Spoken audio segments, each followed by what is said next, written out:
Hello दोस्तों, welcome back to LR chemistry YouTube channel. Chemistry की रंगीन दुनिया में आपका स्वागत है। केमिस्ट्री के इस चैनल में मिलेंगे केमिस्ट्री के अमेजिंग से क्वेश्चन आंसर, उनको सॉल्व करने के लिए धमाकेदार ट्रिक्स और साथ साथ कुछ विजुअलाइजेशन के साथ अमेजिंग से फैक्ट। तो दोस्तों, यदि इन सभी चीजों की रिक्वायरमेंट है तो प्लीज मेरे चैनल को सब्सक्राइब कीजिए और बेल आइकन को ऑन कर लीजिए और साथ साथ लाइक एंड शेयर कर दीजिए अपने दोस्तों तक। तो दोस्तों, जैसे कि आप जानते हैं कि मैंने चैप्टर नंबर 9 स्टार्ट किया हुआ है, लेकिन उससे पहले आपको बता दूं कि काफी दिनों से मैं मेहनत कर रहा था और वीडियो बनाया जा रहा था और जो है साथ में शॉर्ट वीडियो भी अपलोड कर रहा था। तो शॉर्ट एंड लॉन्ग दोनों के मिलाकर के 100वां वीडियो है और जो है आज मेरे 100 वीडियोस कंप्लीट हो रहे हैं। जैसे ही 100 वीडियो होते हैं, अब मैं जो है साथ से साथ जो है 1K सब्सक्राइबर के काफी करीब हूँ। तो प्लीज चैनल को सब्सक्राइब करते हुए चले और प्लीज मुझे 1K सब्सक्राइब और अपने यूट्यूब परिवार को हम अपने क्यों ना आगे बढ़ाएं और 1K सब्सक्राइबर्स तक हम पहुंच जाएं। तो दोस्तों, अब आपके ऊपर है, प्लीज थोड़ा शेयर कीजिए, सब्सक्राइब कीजिए, अपने दोस्तों से सब्सक्राइब करवाइए ताकि मैं स्पेशली आपके लिए अच्छे अच्छे कंटेंट ला सकूं। और देखिए, मैंने पिछला वीडियो पता था कि हाइड्रोजन एक आहार तत्व है और यानी कि किस प्रकार वो पहले ग्रुप और सातवें ग्रुप के बीच जो है रहना पसंद करता है, दोनों में रहना पसंद करता है। तो उसके ऊपर मैंने एक शॉर्ट वीडियो बना करके डाल दिया था, देखे। उसी प्रकार जो है मैं वैसे तो न कॉलेज में न कहीं आपको जो है ना एक पढ़ने को नहीं मिलता, लेकिन अगले वीडियो में भी मैं आपको एक स्पेशली चीज जो कि नॉर्मली कोई टीचर आपको नहीं बताता, उसको शॉर्ट वीडियो के सहारे बताने की कोशिश करूंगा। और उसके बाद शॉर्ट वीडियो देखने के बाद मैं आपको एक लॉन्ग वीडियो में या फिर उसी के बाद जो है आधा 1-1.5 घंटे बाद जो है आपके एक वीडियो अपलोड करूंगा जिसमें कि आपको उसको थोड़ा सा एलोबरेट करके बताया जाएगा। तो मैं तो मेहनत कर ही रहा हूँ, तो दोस्तों प्लीज आप भी मेरी मेहनत को समझते हुए प्लीज चैनल को सब्सक्राइब करते हुए चलिए और इसी तरीके के अमेजिंग से फैक्ट्स और साथ ही साथ कुछ विजुअलाइजेशन के साथ फैक्ट्स आपके दिमाग में बैठाने की कोशिश की जाएगी। तो अब आपके वहाँ भी फर्ज बनता है कि मेरा सपोर्ट करें। अब आपके ऊपर है, मैं तो जो है बोलते रहूंगा, आप वो तो सब है ही। प्लीज सब्सक्राइब कर दीजिए। और मैं नहीं कहूंगा ये आज 100वां वीडियो है, अब आपकी मर्जी, आपको करना है करें, ना कर नहीं करना है ना करें, अब मैं नहीं बोलूंगा। बात करेंगे हाइड्रोजन के समस्थानिक आइसोटॉप्स ऑफ हाइड्रोजन। तो यहाँ पर सबसे पहली बात तो समस्थानिक किसे कहते हैं, तो जिनका परमाणु क्रमांक तो सेम हो लेकिन परमाणु भार अलग अलग हो। और परमाणु भार से मतलब होता है कि यहाँ पे जो है ना परमाणु क्रमांक, अब दो शब्द आपने देखे, फिर से जो है यहाँ पर वापस आते हैं, परमाणु क्रमांक और परमाणु भार। अब यहाँ पर बता दूं आपको, ये तो समान रहेगा समस्थानिक में, लेकिन ये जो है भिन्न हो जाएगा, अलग अलग हो जाएगा। परमाणु भार, परमाणु भार ना कह करके से अब हम बात कह देते हैं हम परमाणु द्रव्यमान। भार एवं द्रव्यमान में भी अंतर मैं बता चुका हूं आपको। तो यहाँ पर मैं आपको सिंपल वे में बताऊं तो ये जो है ना प्रोटॉनों की संख्या होती है। ये क्या होती है? Number of proton, number of proton.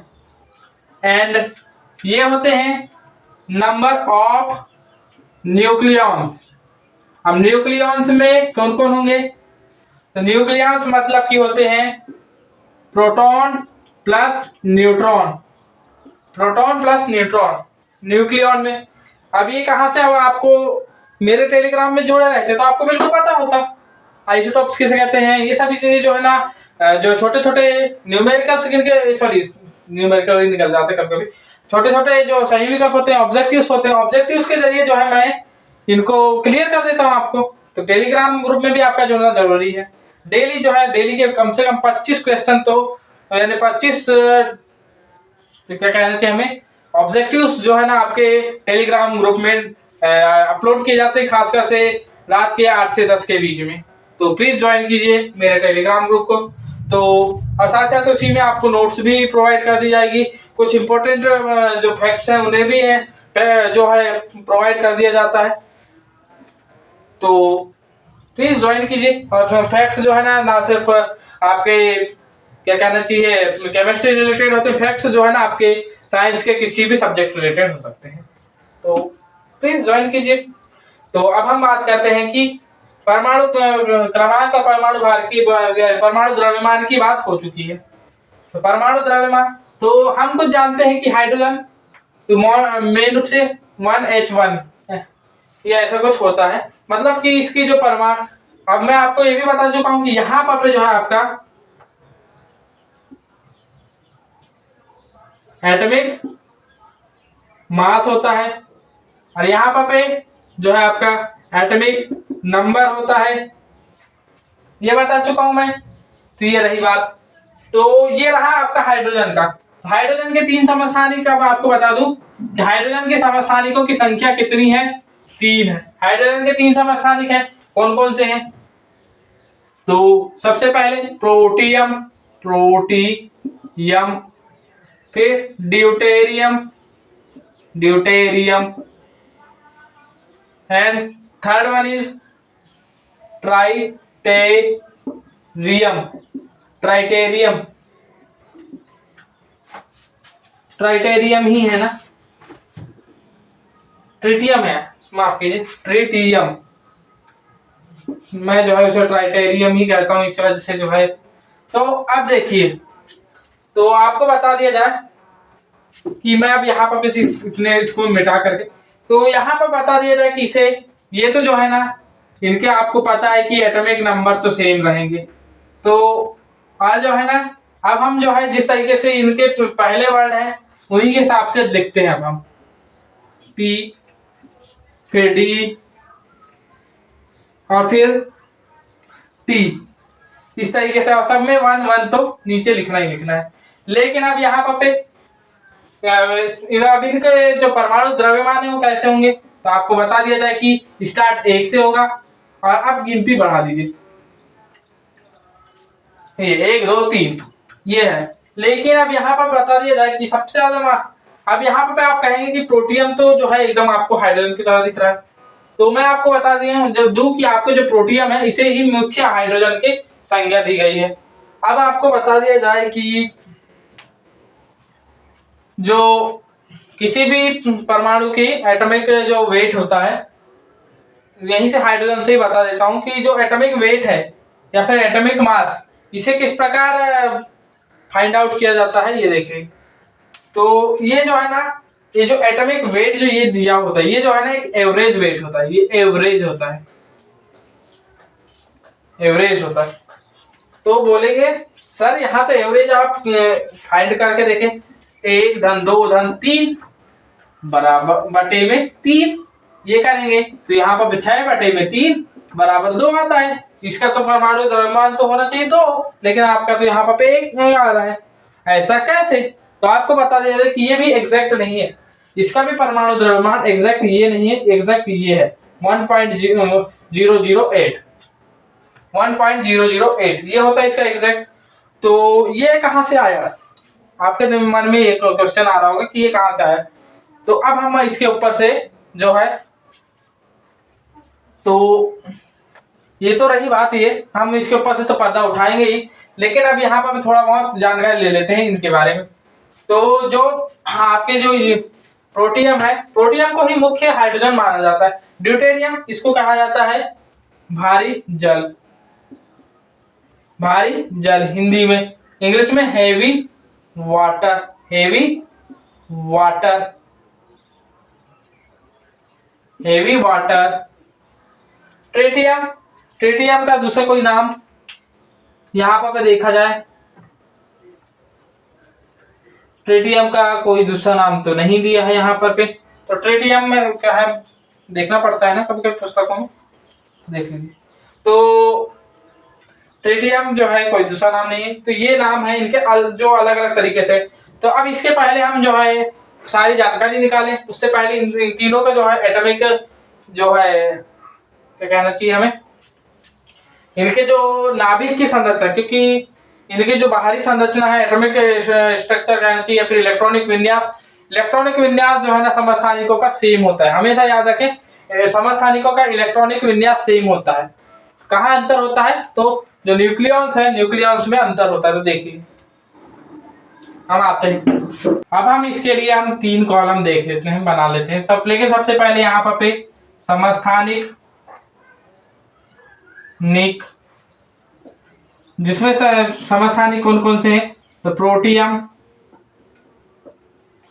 Protium के बाद है ड्यूटेरियम, ड्यूटेरियम, और लास्ट में ट्रिटियम, ट्रिटियम। अब यहाँ पर पे नंबर ऑफ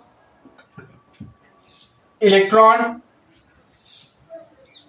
और ये जो है हम सामान्य अवस्था, यहाँ पर कोई जो है कोई ऊर्जा नहीं देंगे, कुछ नहीं देंगे, मतलब हम सामान्य अवस्था, उत्तेजन की अवस्था की बात नहीं करेंगे। फिर यहाँ number of protons, and last but not the list number of neutrons. ये है। तो आपको बता दिया जाए, आपको हाइड्रोजन का एक समस्थानिक जो है हाइड्रोजन ही, अगर से नॉर्मली देखें तो आपको यहाँ पर थोड़ी सी जानकारी यहाँ पर भी ये बताने से पहले तो नोट करके आप अपने कॉपी में लिख सकते हैं कि हाइड्रोजन ही एकमात्र ऐसा तत्व है पूरी आवर्त सारणी में जिसमें कि कोई न्यूट्रॉन पाया ही नहीं जाता। न्यूट्रॉन नाम की इसमें कोई चीज होती ही नहीं है। आपके हाइड्रोजन में कोई न्यूट्रॉन नहीं होता। हाइड्रोजन के जो मेन जो होता है, और आपको बता दिया जाए, आपको तो खैर आगे चल के तो बता ही दिया जाएगा, लेकिन यहाँ पर देखिए तो प्रोटियम, तो प्रोटियम में जो इलेक्ट्रॉन है वो 1 होगा, प्रोटॉन भी 1 होगा, लेकिन जो न्यूट्रॉन है प्रोटियम में वो 0 हो जाएगा। फिर ड्यूटेरियम में 1 1 और 1। अब यहीं से देख सकते हैं कि यहाँ से परमाणु क्रमांक देख सकते हैं आप, 1 बनेगा, और परमाणु द्रव्यमान भी 1 और 0 कितना हो गया? 1। वैसे यहाँ पर परमाणु क्रमांक 1 बनेगा, लेकिन जब परमाणु द्रव्यमान की बात आएगी तो 2 बन जाएगा। अब यहीं पर आ जाए तो इलेक्ट्रॉन, अब इलेक्ट्रॉनों की संख्या नॉर्मली तो कितनी होती है? तो प्रोटॉन की संख्या के बराबर होती है, तो उस हिसाब से ये 1, और यहाँ पर न्यूट्रॉन 2 हो जाएंगे। तो आप देख सकते हैं 1 और 3 कैसे आया। तो ये रही बात। तो ये थी नॉर्मली बात कि प्रोटियम एक ऐसा हाइड्रोजन का समस्थानिक है जिसमें कि जो है न्यूट्रॉनों की संख्या 1 भी नहीं है, 0 है, उसमें न्यूट्रॉन नील है। तो अब यहाँ पर जो मेन बात आ रही थी कि जो एवरेज मास है उससे कैसे निकालते हैं। तो एवरेज मास निकालने के लिए एक सूत्र होता है, एवरेज मास।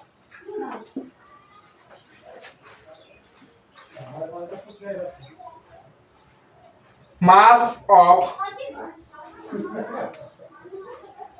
ऑफ क्या बोलते हैं इसे? Isotope I1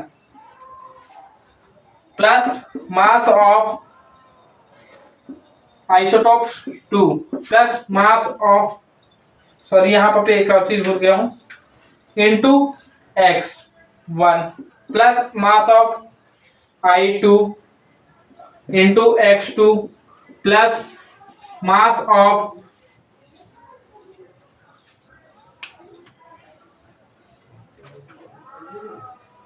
I3 into X3 के बटे में,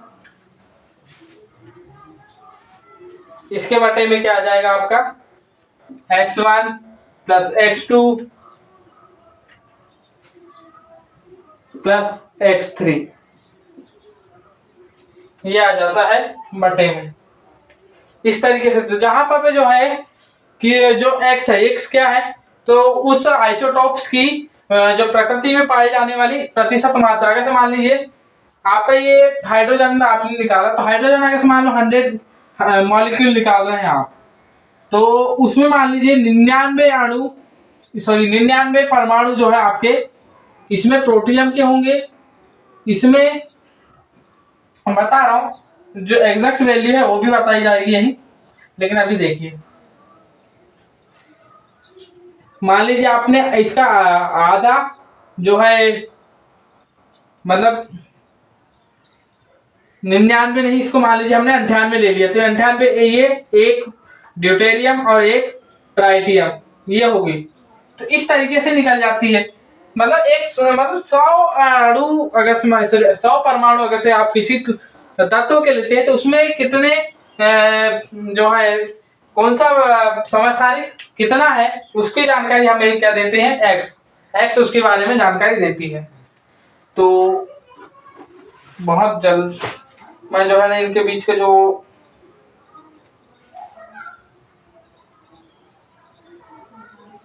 में 10⁻17 ट्राइटियम है और जो है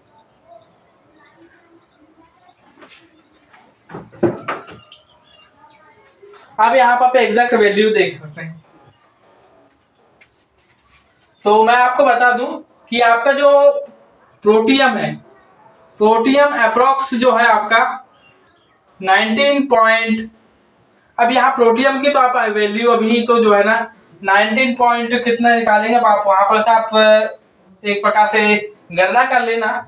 लेकिन जब आप ड्यूटेरियम की वैल्यू निकालना चाहेंगे तो ये अप्रोक्स 0.0156%, मतलब कि आप मान लीजिए 10,000 अगर से मान लीजिए आपने कोई ऐसा पात्र है या कुछ भी है, 1 2 इकाई दहाई सैकड़ा हजार 10,000, बिल्कुल। तो 10,000 मान लीजिए आपने परमाणु लिए काय के हाइड्रोजन के, तो हाइड्रोजन के 10,000 परमाणु में से केवल 156 परमाणु ही आपके क्या मिलेंगे, ड्यूटेरियम के, केवल 156। आप सोचिए केवल 156। अब ये तो बात है ड्यूटेरियम की। अब ट्राइटियम की सुनेंगे तो फिर तो आप तो हक्का बक्का रह जाएंगे और बोलेंगे कि आप सजे से क्यों आप इसका समस्थानिक मान रहे हैं, वो तो होना ही नहीं चाहिए, लेकिन फिर भी माना जाता है। और वो आपको बता दिया जाए और चलते चलते बता देंगे कि ट्राइटियम जो है ना, अगर मान लीजिए आपने 10⁻17 परमाणु हाइड्रोजन के लिए में से केवल एक ही ट्राइटियम हो सकता है। सोचिए 10⁻17, 10 के बाद 17 शून्य लगाएंगे तो उतने में से हाइड्रोजन के परमाणु लेंगे, उसमें से केवल एक। सोच करके भी थोड़ा सा लगता है कितनी बड़ी संख्या में परमाणु लेना, मतलब गैस है वो उतना है, आ जाएगा, कोई बड़ी बात नहीं है। क्योंकि एक मोल में ही तो 6.023 मतलब गुणा 10⁻23 परमाणु आ सकते हैं। मतलब एक मोल से भी कम की बात है, मान सकते हैं हम, क्योंकि एक मोल में तो ज्यादा इतनी सी बस अगर से उसे कॉम्प्रेस किया जाएगा तो इतना भाग बड़ा बहुत ही उससे आएगा बस। तो हम इसकी बात कर रहे हैं, तो इतने परमाणुओं में से केवल एक, तो सोचिए कितने जो, और ये सब जो डिटेक्ट जो है किस चीज से किया जाता है, तो स्पेक्ट्रोस्कोप से किया जाता है। ये सभी चीजें मास स्पेक्ट्रोस्कोप से किया जाता है। आपको अभी जो है ना जानकारी उतने अच्छे से नहीं मिलेगी, लेकिन जो है ना आप इसे याद रख सकते हैं कि जो है ये सभी जो है जो आपके समस्थानिक है, समस्थानिकों का पता किससे लगाया जाता है, तो मास स्पेक्ट्रोस्कोप से। मतलब कि एक कोई होता है जिसमें कि परमाणु द्रव्यमान के आधार पे जो है उनका निर्धारण किया जाता है, उसमें से इनको वो किया जाता है। और जब मान रखा जाता है कि इतने इतने है करके, और इन मानों को इसमें रखा जाता है, तो आपको जो है ना एवरेज जो है हाइड्रोजन का कितना मिल जाता है, 1.008 AMU इसका एक एवरेज क्या मिल जाता है आपको, एटॉमिक मास मिल जाता है किसका, हाइड्रोजन का।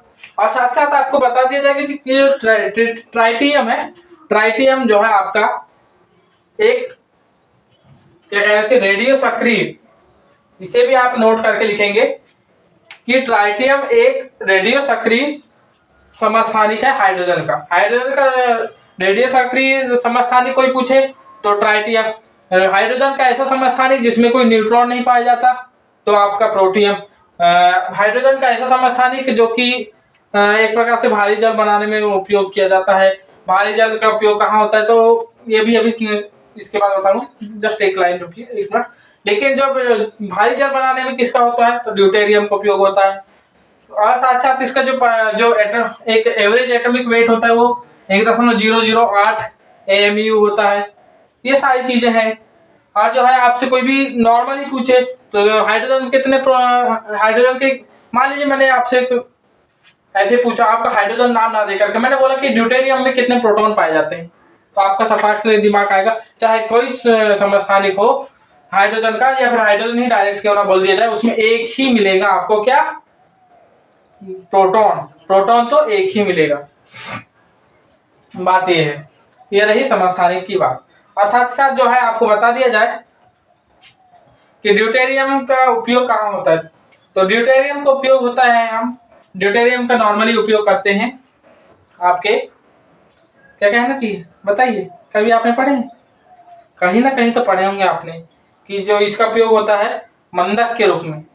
जब हम कोई ऐसी नाभिकीय संलयन की अभिक्रियाएं करा रहे हैं जो है नॉर्मली जो देखने को नहीं मिलती, नाभिकीय संलयन, नाभिकीय विखंडन की, नाभिकीय संलयन की तो नॉर्मल टेम्परेचर पे होती नहीं है, नाभिकीय विखंडन की अभिक्रिया करा रहे हैं, तब वहां पर जो है अनियंत्रित न्यूट्रॉन चल जाते हैं। तो वहां पर उनको नियंत्रित करने के लिए और उनको गति को मंद करने के लिए जो है इसके ड्यूटेरियम का उपयोग किया जाता है। ड्यूटेरियम मतलब D2O का यूज किया जाता है। वहां पर भारी जल का यूज किया जाता है, D2O का भारी जल बनाने में ड्यूटेरियम का यूज होता है, ये भी ध्यान रखेंगे, ड्यूटेरियम का यूज भारी जल बनाने में। तो ये तो रही अब हमारे हाइड्रोजन के समस्थानिकों की बात। अब हम अगले इसमें बात करते हैं हाइड्रोजन के बनाने की कुछ विधियां हैं 3 से 4, जिसमें कि आपके जो जल का विद्युत अपघटन, हाइड्रोजन से सॉरी अम्ल से हाइड्रोजन बनाना, क्षार से भी हाइड्रोजन बना सकते हैं आप, और साथ ही साथ कुछ एक आपकी क्या कहना चाहिए आपकी प्रयोगशाला विधि है। तो जिसमें से मैं 3 विधियां अभी बता देता हूँ। और प्रयोगशाला विधि प्लस उसमें जो है अपने क्या कहना चाहिए हाइड्रोजन के कुछ समस्थान सॉरी कुछ यौगिक जैसे कि जल, और 2 ही यौगिकों के बारे में बात होगी, एक तो हाइड्रोजन पेरोक्साइड और आपके जल, ये 2 चीजों की बात होगी। उसके बाद हम इस चैप्टर को खत्म कर देंगे, लेकिन अगली स्लाइड में हम आते हैं इसके बनाने की विधियां। हम जो है हाइड्रोजन बनाने की विधियों में आ गए हैं, और जो है ना इसमें सबसे पहले अब हम जो है ना बात कर रहे हैं जल के विद्युत अपघटन की, जल के विद्युत अपघटन की, अपघटन। तो जल के विद्युत अपघटन, अब यहाँ पर आपको जो है ना कोई भी चीज बनाने के लिए, अब यहाँ पे आपको कोई भी केमिकल बनाना हो, यानी कि केमिकल का मतलब यहाँ पे कोई भी कंपाउंड बनाना होगा, कोई एलिमेंट बनाना होगा, एलिमेंट तो डायरेक्ट आपको मिलेगा नहीं, मतलब कि कोई आपको कंपाउंड बनाना होगा, या फिर कोई आपको कुछ भी एक प्रकार का जो है ना मॉलिक्यूल, तो मॉलिक्यूल भी एक प्रकार का कंपाउंड ही है, मॉलिक्यूल सिंपल कंपाउंड होता है। तो मॉलिक्यूल बनाना हो कोई भी प्रकार का, तो उसके लिए आपको एक जो है केमिकल सेटअप लेना पड़ता है। तो इसी प्रकार के सेटअप को हमने एक तैयार किया हुआ है, और यही सेटअप जो है हाइड्रोजन जो है जल के विद्युत अपघटन में प्रयुक्त होता है, जिसमें कि जो है एक इस सेटअप में 2 जो है आपके इलेक्ट्रोड लिए जाते हैं। इन इलेक्ट्रोडों को जो है किसी बैटरी में जो है कनेक्ट कर दिया जाता है, जिसमें कि ये जो इलेक्ट्रोड होते हैं वो आयरन और निकिल के होते हैं। और ये इलेक्ट्रोड जो है 20% H2SO4 के विलयन, जिसमें 20% जो है H2SO4 और बाकी का जल रहता है। तो आपका कहना होगा कि डायरेक्ट हम जल क्यों नहीं लेते, 20% H2SO4 क्यों मिलाते हैं, तो इसके बारे में भी जानकारी आगे दी जाएगी, लेकिन अभी जान तो लीजिए कि कहाँ क्या क्या है। और ये जो है आपका पूरा कांच का एक सेटअप है, ये पूरा सेटअप जो है ना आपका सॉरी हाँ कांच का पूरा ये सेटअप है, और बीचों बीच में जो है ये डायाफ्राम का है, या फिर बीचों बीच में जो आपको एक सीधी जो है छिद्र युक्त जो है एक लाइन जो आपको एक टूटी फूटी लाइन जो दिख रही है बीचों बीच में, वो जो है एक छिद्र युक्त एक दीवार का काम करती है, जिसमें कि धीरे धीरे पानी जो है रिस रिस करके जा रहा है। तो ये है, तो यहाँ पर इसे ये जो है एस्बेस्टॉस का डायाफ्राम होता है, एस्बेस्टॉस का डायाफ्राम जो है। और ये इलेक्ट्रोड जो है एक आयरन का होता है और एक निकिल का होता है, जिसमें कि आयरन जो है पॉजिटिव चार्ज से जुड़ा होता है, इस वजह से वो क्या हो जाता है आपका कैथोड, और जो है आपका जो क्या कहना चाहिए आपके एनोड, एनोड जो है आपका निकिल का होता है, निकिल धातु का, और ये दोनों जो है धातु के ही होते हैं। अब यहाँ पे जो है यहाँ ऊपर से जल प्रवाहित किया जाता है जिसमें कि जो है 20% H2SO4 में युक्त होता है ये जल। तो जब ये जल प्रवाहित किया जाता है तो यहाँ पर कुछ अब जल प्रवाहित कर दिया गया, सब कुछ कर दिया गया, लेकिन इसके पश्चात क्या किया जाता है कि इसे जो है एक बैटरी से कनेक्ट कर दिया जाता है। अब बैटरी से कनेक्ट करने के बाद जो है कुछ केमिकल रिएक्शंस होने लग जाती है, और जो है केमिकल रिएक्शंस होने के बाद क्या होता है, हम केमिकल रिएक्शंस बताने के बाद ही आपको बताते हैं। तो उसके लिए कुछ भाग जो है रिमूव करना पड़ेगा।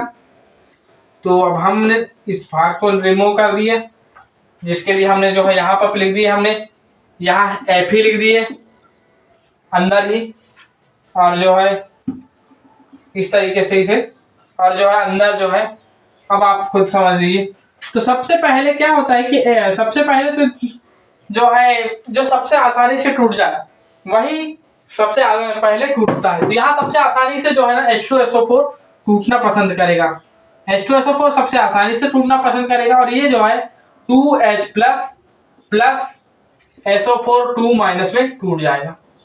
ये बात हो गई। अब यहाँ के बाद जो है ना अभिक्रिया अब होना, ये तो नॉर्मल अभिक्रिया हो गई। अब यहाँ पर क्या होता है, अभी तो ये नॉर्मल ये जो है विलयन है, ये विलयन टूट चुका है। अब जो है ना अब इसमें विद्युत धारा प्रवाहित की जाएगी। तो विद्युत धारा प्रवाहित करने के पश्चात जो है ये 2H प्लस जो है ना आपके 2 इलेक्ट्रॉन को ग्रहण करके, 2 इलेक्ट्रॉनों को ग्रहण करके आपके H2 बना लेंगे, और ये जो है H2 आपके कहाँ प्राप्त होगा, तो ये H2 आपके कैथोड में प्राप्त होगा। ये कहाँ प्राप्त होगा, तो कैथोड में, ये H2 गैस जो है आपको कैथोड में प्राप्त होगी। और जो है SO4 2 माइनस जो है ना SO4 2 माइनस एनोड में, एनोड की तरफ जो है H2O से अभिक्रिया करेगी, और H2O से अभिक्रिया करने के पश्चात जो है H2SO4 दोबारा बना लेगी। और आपको यहाँ पर से समझ में आ रहा होगा कि H2SO4 दोबारा से हमें प्राप्त हो जा रहा है। इसका मतलब आपका H2SO4 उत्प्रेरक का कार्य कर रहा है, एक उत्प्रेरक का कार्य कर रहा है इस वजह से, और उत्प्रेरक का कार्य कर रहा है और अभिक्रिया को बहुत तेजी से कर रहा है। विद्युत जल का विद्युत अपघटन कर रहा है, बहुत से कार्य कर रहा है। जल का विद्युत अपघटन करवाने के लिए क्या है, जल जो है विद्युत का कुचालक होता है। एक बात ध्यान रखेंगे, जल जो है विद्युत का कुचालक होता है। जल विद्युत का कुचालक होता है, जो कि विद्युत धारा प्रवाहित करने पर ये अपने आयनों में नहीं टूटेगा, लेकिन H2SO4 मिला दिए तो जो है अब इसमें विद्युत धारा प्रवाहित होने लग जाएगी और ये अपने आयनों में टूट जाएगा। आयनों में टूट गया तो H2SO4 प्लस O2 प्राप्त हो जाएगी। तो ये होगी, और फिर और जो है थोड़ी सी विद्युत धारा ज्यादा प्रवाहित की जाएगी, और ये जो है हमें एनोड पर ये प्रक्रिया प्राप्त होगी। एनोड पर, तो ये एनोड पर और वो कैथोड पर थी। जैसे ही ये होगी और कुछ ज्यादा ही और जो है थोड़ा सा टेम्परेचर है, फिर जो है आपका इलेक्ट्रोलिसिस और बढ़ाया जाएगा। तो इस छोर से आपका हाइड्रोजन निकल जाएगी और इस छोर से आपकी ऑक्सीजन निकल जाएगी। मतलब मैंने ये सही लिखा है,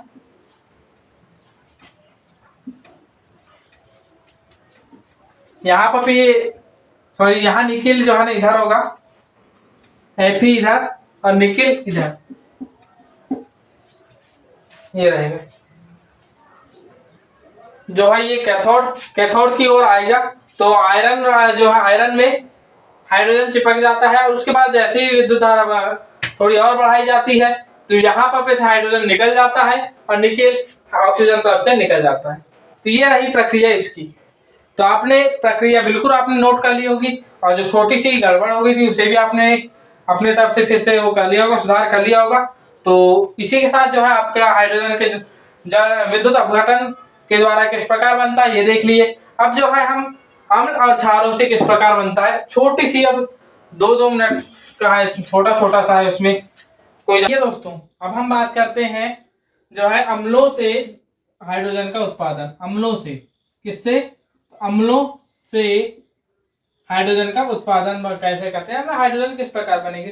तो हम जानते हैं नॉर्मली कि जैसे ही हाइड्रोजन की जो है अम्ल से क्रिया कराते हैं तो जो है हाइड्रोजन बन जाता है। अम्ल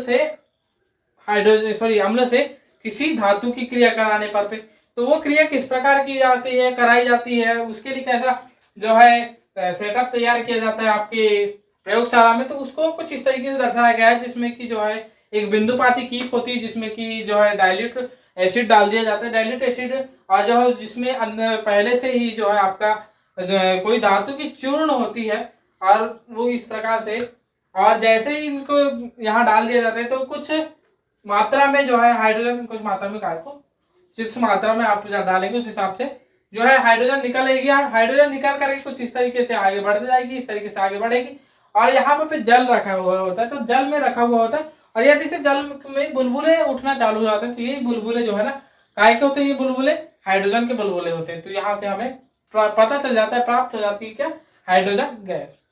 तो ये है इसकी क्रियाविधि। तो हमने तो क्रियाविधि की बात की, लेकिन अगर केमिकल रूप से देखें तो हमने H2SO4 लिया है और जिंक लिया। जिंक जो है, जिंक किस प्रकार से क्रिया करेगा, जिंक H2SO4 आपस में क्रिया करेंगे और जिंक सल्फेट बना लेंगे और हाइड्रोजन गैस रिमूव हो जाएगी, यहां से निकल जाएगी। इस तरीके से है, बहुत ही सिंपल है। और अब जो है ना इसके अलावा बात करते हैं हम क्षार से।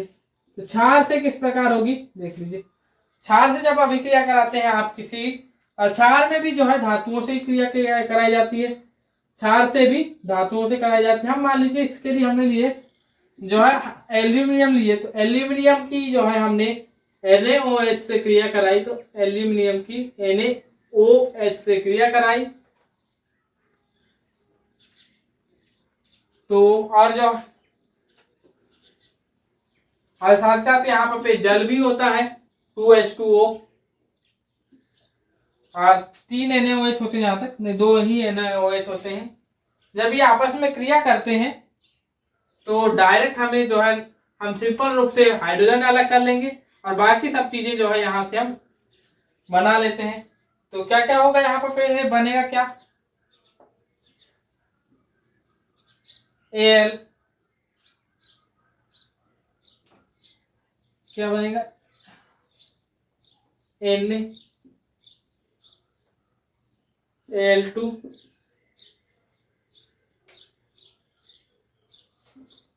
माफ कीजिए यहाँ ये हो जाएगा आपका, इस तरीके से जो है अलग हो जाएगा यहाँ ये दो। इस तरीके से अब आप जो है इसे बैलेंस करेंगे तो बिल्कुल बैलेंस भी हो जाएगी, या नॉर्मली ये चीजें नहीं होती हैं, तो ये इस तरीके से अभिक्रिया हो जाएगी। या फिर मान लीजिए आपने जिंक की जो है किसी क्षार, ये जिंक भी आपकी धातु है, इसकी जो है किसी क्षार जैसे NaOH से क्रिया करा दी आपने और इसके भी 2 अणु लिए, तो जो है आपको यहां से भी H2 निकलता हुआ दिख जाएगा आपको, और H2 निकला और साथ ही साथ आपको कुछ इस तरीके से जिंक का एक यौगिक प्राप्त हो जाएगा,